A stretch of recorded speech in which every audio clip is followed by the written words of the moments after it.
Not unity with Iran and their proxy militias like the so-called Hezbollah or the Houthis of Yemen. The Houthis of Yemen were slaughtering Ahl Sunnah a few years ago in Damaj. They were slaughtering the people of Sunnah in Yemen, and you are turning to them just because they let off a few missiles to throw sand in your eyes.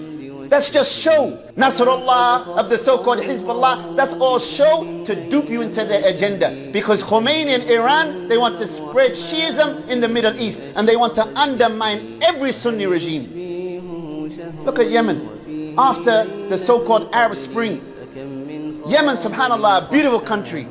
Wallah, I lived there, subhanAllah, for numerous years. The people of Yemen, Al-Iman Yamani wal-Hikmah Yamaniya, the Prophet ﷺ said, a people that were poor, but wallahi, the hospitality was amazing.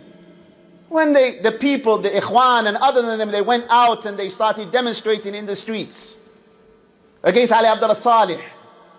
Opened the door for who? Opened the door for the Houthis and the Iranians to undermine the Muslims in Yemen, and now the Houthis are running rampant. May Allah Azza wa Jal protect the people of Yemen.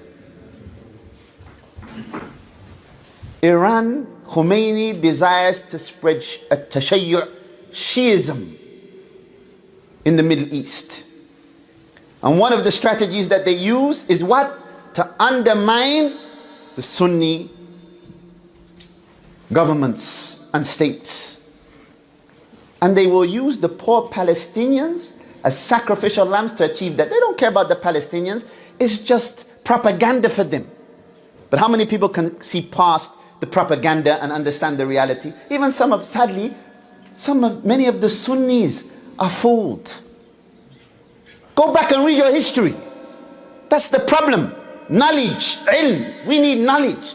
Not TikTok, not YouTube, not a tweet on Twitter, or they call it X now.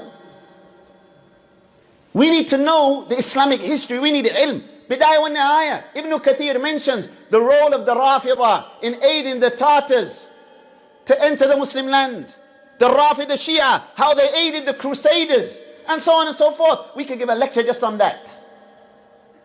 And you're saying that, yes, we should work with the Iranians. You don't even know the goal of the Iranians.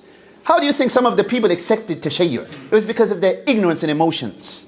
They rally you up so you can't even tell what's right or what's wrong.